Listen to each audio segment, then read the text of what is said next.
Hello and welcome. I'm Sam Califer, your host for Vision, the show where we talk all about the College of Arts and Sciences as well as its faculty and students.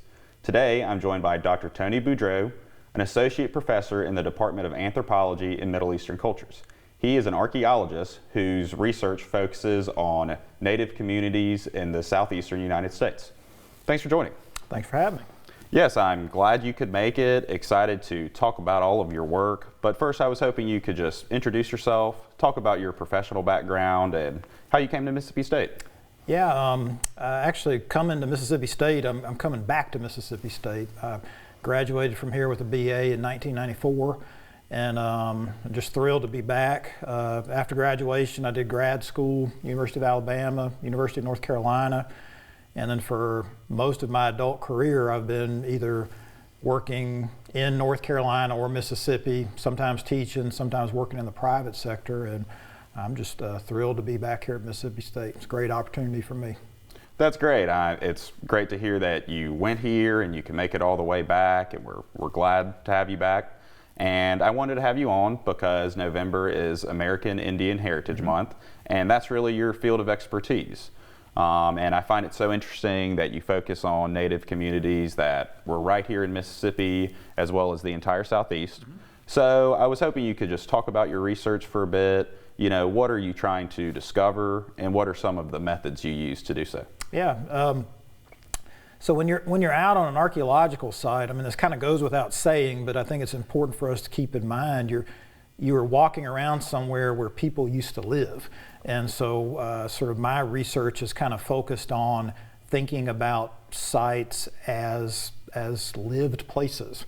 So a lot of my research is focused on how people were living in households, how communities were structured, and within those communities thinking about how maybe different sort of family groups, household groups, political groups, social groups may have interacted with each other to form a community. And then once you sort of move up from the community level, thinking about how communities might have interacted with each other. But you know, kind of the core of everything that at least I think I try to do is to think about kind of what it is that people were doing, the decisions individuals were making, and then how that played out in the family, household, community, et cetera. Sort of methodologically, I've focused a lot on kind of the architectural remains that are at archaeological sites. So houses, monuments that were built, things like earthen mounds, large public buildings, so the spaces that people inhabited and created. And also methodologically thinking about like geographic information systems that helps us do a lot of spatial analysis. That's something that I've incorporated a lot into what I do. And also geophysical survey, using instruments like ground penetrating radar, magnetic radiometry to try to get a sense of how deposits are maybe distributed spatially across a site before you even actually dig and are able to turn over any dirt. You can sometimes get a more basic sense of where things are before you can, and then you can kind of focus your excavations accordingly. Sure. Well, that's great. It's so interesting to hear you're trying to learn about the culture, but then you're also bringing in this modern technology to, complete that kind of work. So also interesting.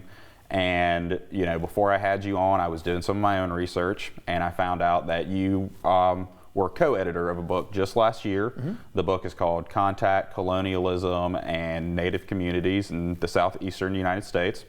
And along with being the editor, you also wrote your own article.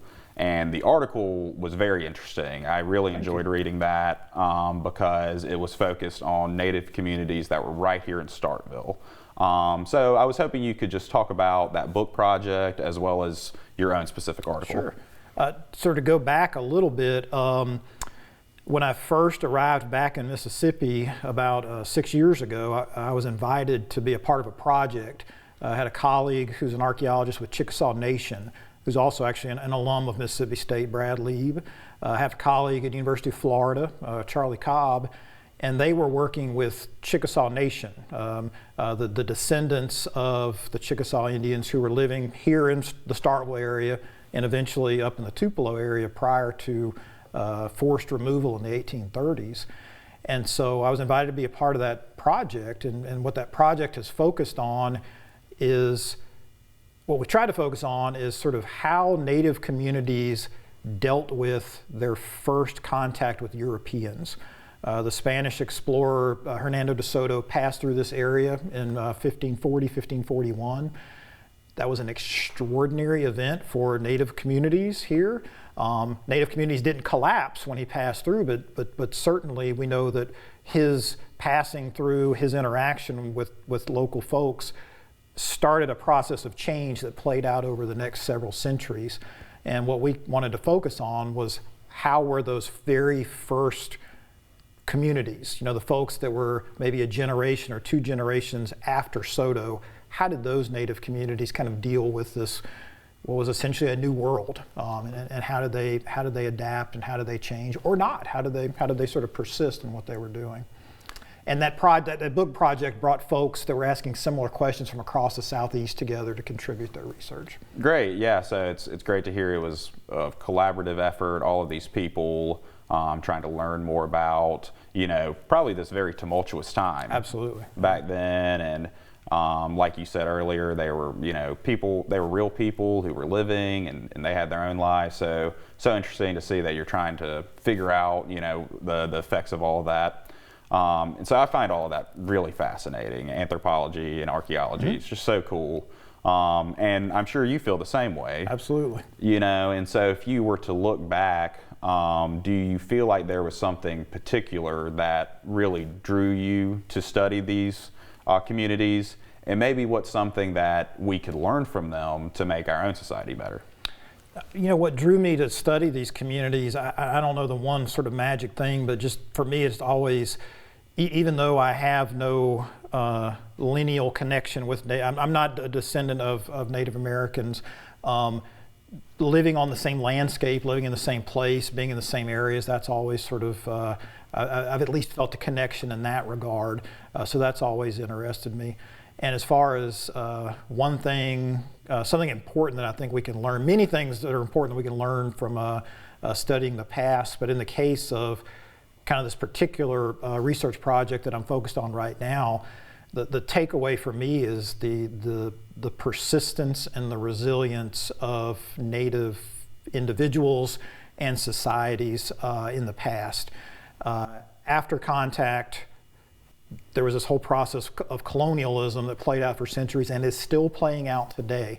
The communities, the individual lives of Native people were changed tremendously through many different factors, yet people persisted, people persevered, and there still are many Native people today that have been able to maintain their autonomy and maintain their own communities.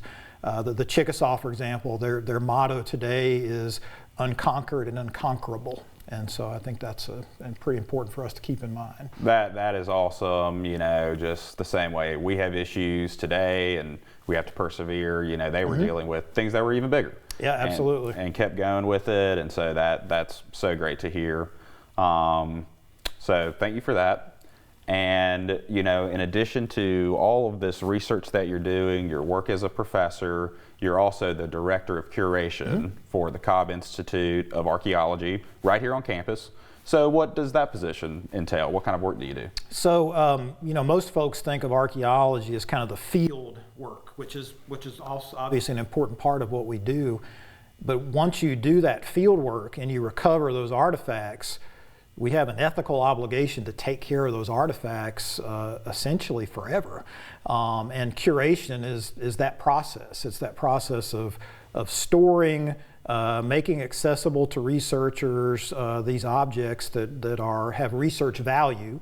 And not only do we have this ethical obligation, in some cases there are actually legal obligations to take care of these materials. So here on campus at the Cobb, we have one of only a handful of curation facilities in the state that meet the federal standards for curation. So we actually curate a number of federal collections here. We curate all the collections that archaeologists at the department have ever generated.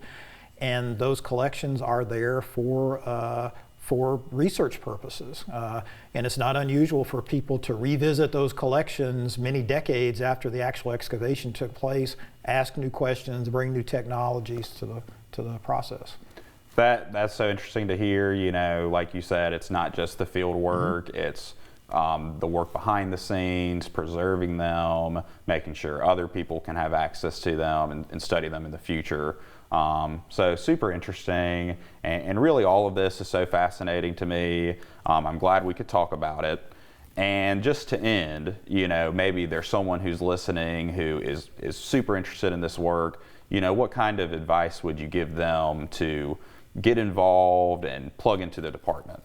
I'd say reach out, you know, use Google, look at the Cobb Institute website, look at the AMIC website, maybe find contact information for an archaeologist, contact information for the main office, and just reach out. A big part of archaeology today is public outreach, public involvement, and I would suspect there would be an opportunity for folks to plug in. Just reach out and ask those questions. Sure, and from all my experience, the department, AMEC, they're great. They want to talk to you, so I feel like if someone got an email, they would reach out. So that's great to hear. Well, thank you so much for joining today. Thanks for having me. Yes, it was great to have you, and thank you all for tuning in to this episode of Vision. We'll see you next time.